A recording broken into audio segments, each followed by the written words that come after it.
Welcome back, and thank you to the 300 plus subscribers that joined us last week. Fresh out the box. If you haven't watched the series before, a very quick introduction. It's a weekly show produced by myself, Richard, and my wife, Maria, about our lives here in the beautiful southwest of France.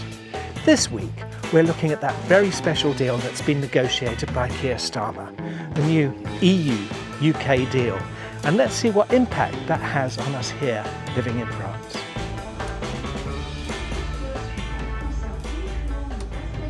So I start this episode in Guernsey. I've been doing a little bit of freelance work for the BBC. While I was in Guernsey, the new UK-EU deal was announced, so I wandered down the road to the harbour to see just what the fishermen made of it. Let's just say, opinions were as mixed as the catch. Anyway, that's enough of that. Let's get back to France. First off, the ferry to St Malo. Look at that, almost home. Proper French France. Life is a winding road, no telling where it goes. Driving through days and nights. Let's play dad jokes. I wasn't that hungry at the burger shop, so I had a kid's meal. His mother wasn't too happy.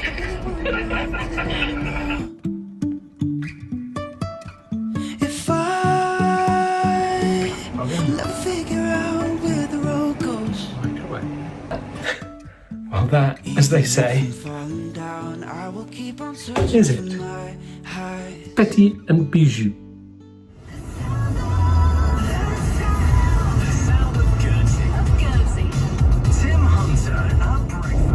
I've tuned into Radio Guernsey where I've been working. Prime Minister Sir Keir Starmer says there will be no increase in the amount that the EU vessels can catch in British waters. Richard Hall went along to the Fish Quay to meet with local fishermen. But looking behind us at this fleet, it isn't a patch on what it was 10 years ago, is it? No, the fleet is decimated. And it's kind of surreal listening to it on the radio driving through France. You can say I lost my mind, I will keep on holding my head high. Even if in France, Richard Hall reports. An industry that feels all at What's he wittering on about now? Here. And if it can't, their fear is. Good story though. And what's really exciting is there is change between the UK and the EU. What we need to see now is how much that affects us here living in France. What will happen? Will I see more British lorries on the road?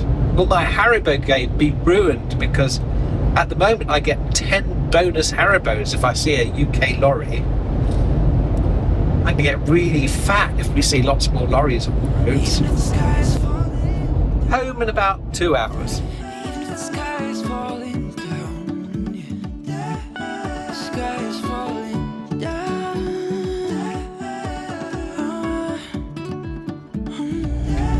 5 minutes from home. Hello, baby. Are you pleased to see me? Are you pleased to see me? Hello. Come on in, let's have a sit down. Let's have a sit down. Say hello. What's going story? Hello, darling. Back in France, some of the rule changes could actually be quite helpful. Assuming you enjoy travel, cheese and paperwork in manageable doses. Oh, it's so lovely to be back. So lovely to have you back. Oh, so much has changed since I've been away. That was a bit of a shock, wasn't it? Yeah, I mean, you missed the biggest storm I think I've ever seen.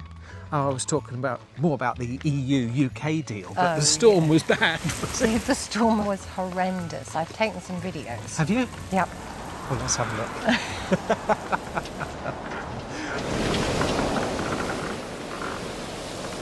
And the other thing I'm quite excited about, you know it's the start of the season when our little beach cafe opens. Mm-hmm. Yep.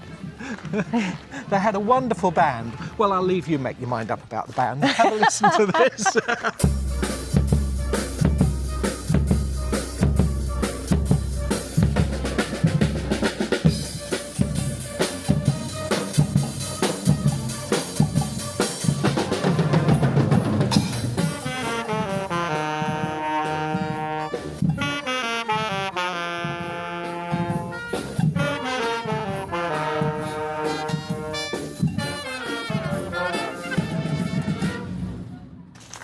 We had a lovely night last night, didn't we?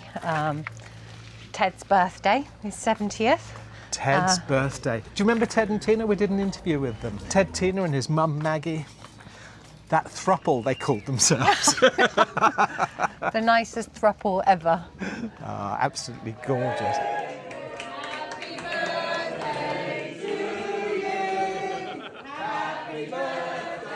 And what a beautiful thing that was, actually, in that little restaurant. Yeah. All those different people, Yeah. you know, gathered together. A real little community thing, wasn't it? Yeah, no, it was really lovely.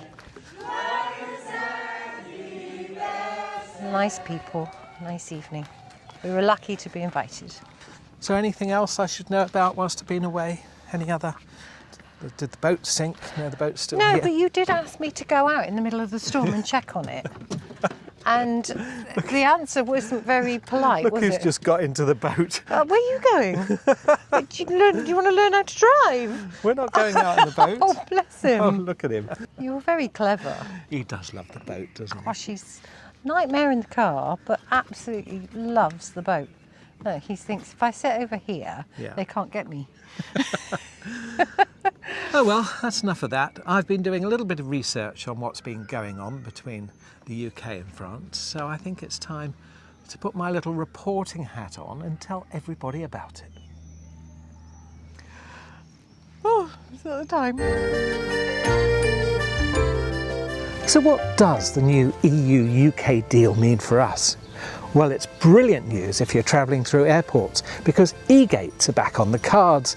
That means you won't be standing in that others queue clutching your passport like a naughty schoolboy. Fancy bringing your dog on holiday without it feeling like a UN livestock operation?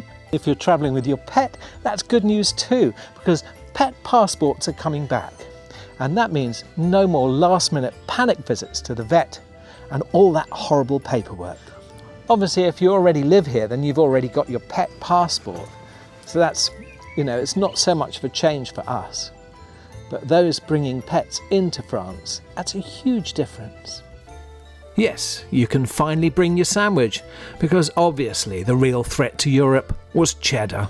Now here's the really tasty one. If you're travelling from the UK to France, you can now bring in cheddar for that tasty ham sandwich. And you won't have to smuggle the Branston pickle under your jumper anymore, because it's allowed. How exciting is that? But I stress this is for personal use only. You can't bring in half a pig and call it a snack. It's for your own consumption only. Gardening also made the blacklist. Seeds? Dangerous. But it turns out daffodils are not a biological weapon. So the good news is that if you want to bring seeds and plants from the UK under the new agreement, you now can, which is excellent, because there's so many things that we've wanted to bring over and we just couldn't until now. So I'm really happy. I'm not very green-fingered, but I'll try. British expats will still face restrictions opening UK bank accounts here and getting their pensions paid properly. The goods are moving again, the services still catching up. One form and one awkward phone call at a time. And don't get me started on getting your British qualifications recognised here in France. That's still very much work in progress. But it might happen. For the under-35s, Brexit was like someone quietly unplugging their options. This might be a chance to plug a few back in. The UK is also planning to rejoin Erasmus+, giving students a proper chance to study or intern in France again. And there's a youth mobility scheme too, giving students under the age of 35 the chance to live and work in France again for up to 3 years. And just when you thought global politics had taken a breath, Trump starts talking tariffs again. And it's not just the EU in the crosshairs. Trump is also threatening to put a 25% tariff on all smartphones if they're not manufactured in the US. No wonder everyone's running out to buy a Mac right now. Brexit changed more than policy. It changed how people felt. About travel, about place, about belonging. So are things improving? Yes. But is it perfect? No, sadly no. But after years of toing and froing with Brexit, this seems like a much needed step in the right direction. This isn't about going back, just softening the edges enough so that moving forward doesn't feel quite so bumpy. Oh well, that's the end of another show. So that's it That's your lot. from the lot. Until the next time. Goodbye. Goodbye.